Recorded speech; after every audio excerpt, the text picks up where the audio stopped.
ప్రపంచంలో ఎక్కడ ఏ చిన్న యుద్ధం జరిగినా దాని ఎఫెక్ట్ ముందుగా సామాన్యుడిపై రైతులపైనే పడుతుందన్న భయం అందరిలో ఉంటుంది. ఇప్పుడు సరిగ్గా ఇదే భయం నెల్లూరు ఇతర కోస్తా జిల్లాల ఆక్వా రైతులను వెంటాడుతోంది. అమెరికా, ఇరాన్, ఇజ్రాయెల్ మధ్య భీకర యుద్ధం జరుగుతోంది.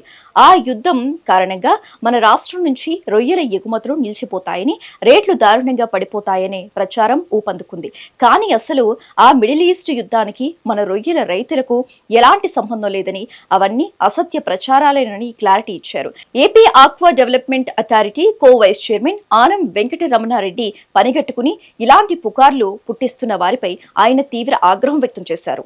వ్యవసాయం, ఆక్వా రంగాల్లో రైతులు ఎప్పుడూ ప్రకృతితోనే కాదు, మార్కెట్ పుకార్లతో కూడా పోరాడాల్సి వస్తోంది. ప్రస్తుతం రొయ్యల సాగు చేస్తున్న రైతులను మధ్యప్రాచ్య యుద్ధం పేరుతో కొందరు దళారులు, వ్యక్తులు తీవ్ర ఆందోళనకు గురిచేస్తున్నారు. యుద్ధం వల్ల రొయ్యల ఎగుమతులు ఆగిపోతాయని, తక్కువ రేటుకే పంటను అమ్ముకోవాలని రైతులను బెంబేలెత్తిస్తున్నారు. ఈ తప్పుడు ప్రచారాలపై ఏపీ ఆక్వా డెవలప్మెంట్ అథారిటీ కో వైస్ చైర్మన్ ఆనం వెంకటరమణారెడ్డి నెల్లూరులో ఘాటుగా స్పందించారు. రైతులు కడుపు కొట్టేలా ఎవరూ వ్యవహరించకూడదని, మీడియా సైతం బాధ్యతాయుతంగా వ్యవహరించాలని ఆయన సూచించారు. మిడిల్ ఈస్ట్లో ఇరాన్ వర్సెస్ మిగతా దేశాలతో యుద్ధం జరుగుతుంది. ఆ యుద్ధానికి మిడిల్ ఈస్ట్లో జరిగే యుద్ధానికి మనకి రొయ్యల రైతులకి ఏం సంబంధం? మిడిల్ ఈస్ట్లో జరుగుతున్న యుద్ధానికి ఇక్కడ రొయ్యల రైతులు, ఆంధ్ర రాష్ట్రంలో ఉండే రొయ్యల రైతులకి ఏమి సంబంధం అని అడుగుతున్నారు.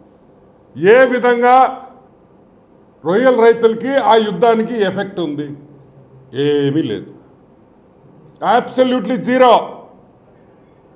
ఈరోజు కొన్ని మీడియా సంస్థలు, కొంతమంది పెద్ద మనుషులు ఏదో ఆకాశం కింద పడిపోయింది, రొయ్యల రైతులు నాశనం అయిపోయారు, రొయ్యలకి రేట్లు లేవు, షిప్పులు పోవటం లేదు, కంటైనర్లు పోవటం లేదు. ఎవడు చెప్పాడు మీకు? ఎవడు చెప్పాడు మీకు? కంటైనర్లు లేవని ఎవరు చెప్పారు? కంటైనర్లు లేవని ఎవరు చెప్పారు? షిప్పులు పోవటం లేదని ఎవరు చెప్పారు? ఏమన్నా అర్థం ఉందా? ఎట మాట్లాడతారు మీరు ఇష్టం వచ్చినట్టు?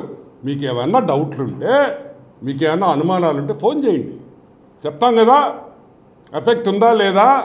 రొయ్యల రైతులకి ఎఫెక్ట్ అయితే మేమే చెప్తాం కదా. షిప్పులు లేవు, కంటైనర్లు లేవు, ఏ యుద్ధం మేము చెప్తాం కదా. అది మా డ్యూటీ కదా. మా డ్యూటీ కూడా మీరు తీసుకుంటారా? మీరే చెప్పేయండి, రేట్లు కూడా మీరే ఫిక్స్ చేసేసేయండి, అన్నీ మీరే చేసేసేయండి. దేనికి గవర్నమెంట్ ఎందుకు? ఫిషరీస్ డిపార్ట్మెంట్ ఎందుకు? అప్సడా ఎందుకు? ఈరోజు మీరు చేసిన పనుల వల్ల, మీరు ఇచ్చిన ఫాల్స్ ఇన్ఫర్మేషన్ వల్ల, మీరు చేసిన తప్పుడు ప్రచారం వల్ల ఎంతమంది రొయ్యల రైతులు జీవితాలు మీరు నాశనం చేశారో మీకు తెలుసా? మీకు మీరు చెప్పిన మాటలు విని భయపడిపోయి సగానికి సగం మంది రొయ్యలు అమ్మేశారు. మొన్న వేసినారు, ఎంత నష్టపోయారో ఒకసారి ఆలోచించారు. ఏ విధంగా మీరు ప్రచారం చేస్తారు? అంటే మీరే డిసైడ్ చేసేస్తారా? ఈ కంటైనర్లు లేవు, మీకు ఎవరు చెప్పారో కంటైనర్లు లేవని? షిప్పింగ్ కంపెనీ వాళ్ళు ఏమన్నా మీరు ఫోన్ చేసి చెప్పారా కంటైనర్లు లేవని? అర్థం లేని వార్తలు. మధ్యప్రాచ్యంలో జరుగుతున్న యుద్ధానికి మన రొయ్యల రైతులకు ఎలాంటి సంబంధం లేదు అని కుండ బద్దలు కొట్టారు ఆనం వెంకటరమణారెడ్డి. కొందరు ఉద్దేశపూర్వకంగా చేస్తున్న అసత్య ప్రచారాలతో రైతులు బెంబేలెత్తుతున్నారని, భయంతో తక్కువ ధరకే రొయ్యలను అమ్ముకుని తీవ్రంగా నష్టపోతున్నారని ఆయన ఆవేదన వ్యక్తం చేశారు. వాస్తవానికి భారతదేశం నుంచి, ముఖ్యంగా ఆంధ్రప్రదేశ్ నుంచి రొయ్యల ఎగుమతులు ఎక్కువగా అమెరికా, యూరప్, తూర్పు ఆసియా దేశాలకు జరుగుతాయి తప్ప మనం మిడిల్ ఈస్ట్ కు రొయ్యలను ఎగుమతి చేయం అని ఆయన స్పష్టం చేశారు. యుద్ధం వల్ల సముద్ర మార్గాల్లో కేవలం రవాణా నౌకల ఇన్సూరెన్స్ ఛార్జీలు మాత్రమే పెరుగుతాయని, అంతేగాని ఎగుమతులు పూర్తిగా ఆగిపోయే ప్రసక్తే లేదని ఆయన ఫ్యాక్ట్ చెక్ చేశారు. కాబట్టి ఎగుమతులు ఆగిపోతాయన్న భయం రైతులకు ఏమాత్రం అవసరం లేదని ఆయన భరోసా ఇచ్చారు. రైతులు ప్రతి జిల్లా ఆఫీసులో డిఎఫ్ఓలు ఉన్నారు. వాళ్ళకి ఒక్కసారి ఫోన్ చేసి డిఎఫ్ఓ గారు ఇట్ అంటున్నారు, ఇది నిజమా కాదా, వాస్తవాన్ని మనం మీరు తెలుసుకోవాల్సిన బాధ్యత మీ మీద ఉందా? లేదు. అప్సడా ఆఫీసు ఫోన్ చేయొచ్చు, విజయవాడ ఆఫీసు ఫోన్ చేయొచ్చు, డిస్ట్రిక్ట్లో ఆఫీసులు, డిస్ట్రిక్ట్ డిఎఫ్ఓలు ఉన్నారు. వాళ్ళ కింద ఒక్కొక్క ఆఫీసులో 20-30 మంది పనిచేస్తున్నారు, మండల్ లెవెల్లో ఉన్నారు.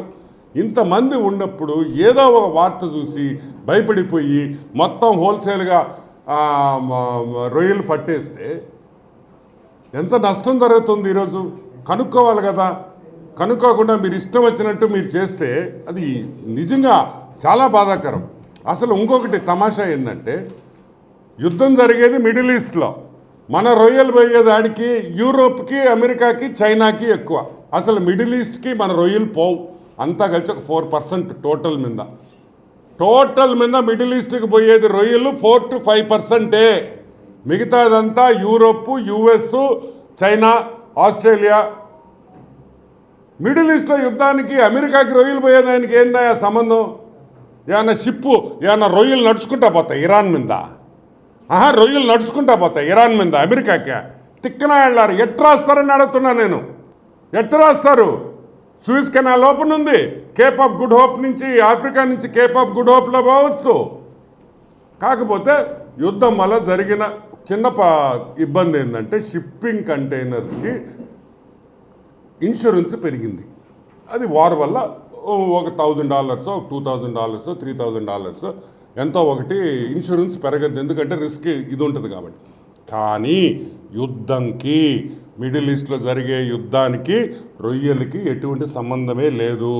అక్కడ యుద్ధం జరిగినా మన రొయ్యలు మేత తింటున్నాయి, మన రొయ్యలు పెరుగుతున్నాయి.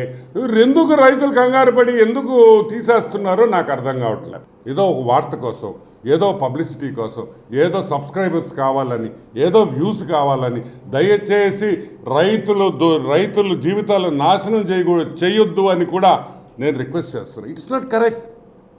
ఎంత కష్టపడి వేసుంటాడు, ఎంత డబ్బులు ఖర్చు పెట్టుంటాడు, ఎంత మేత కొని ఉంటాడు, సీడ్ కొని ఉంటాడు. అన్యాయం అయ్యారు కదా ఈరోజు ఫైనల్గా ఏమవుతుంది?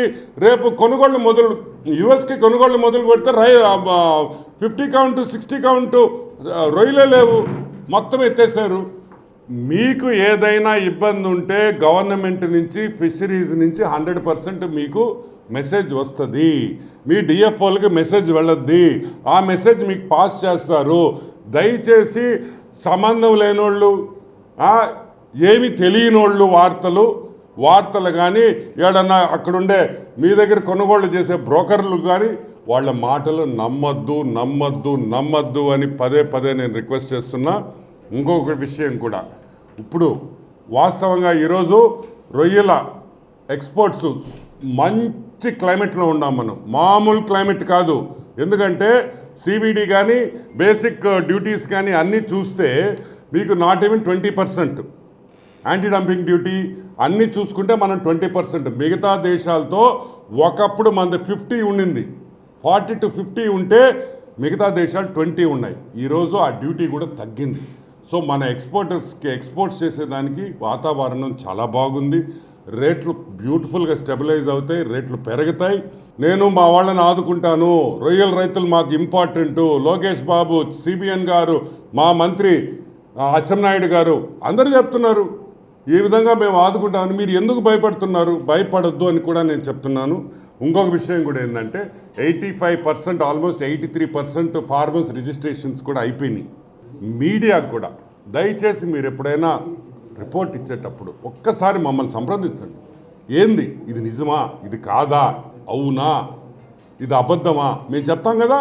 ఎందుకున్నామేడా అంటే మీ పార్టీకి మీరు రాసేసుకొని స్క్రిప్టు, మీ పార్టీకి మీరే డిసైడ్ చేసేసి, మీ పార్టీకి మీరు న్యూస్ వేసి, ఆ న్యూస్ చూసి రైతులు భయపడిపోయి, ఇది మంచి పద్ధతి కాదు.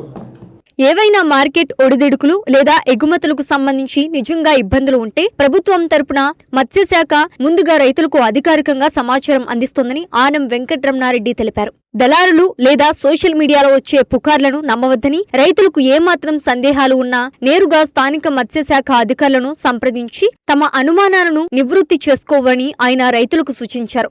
ప్రభుత్వం ఆక్వా రైతుల పక్షానే ఉందని ఆయన స్పష్టం చేశారు.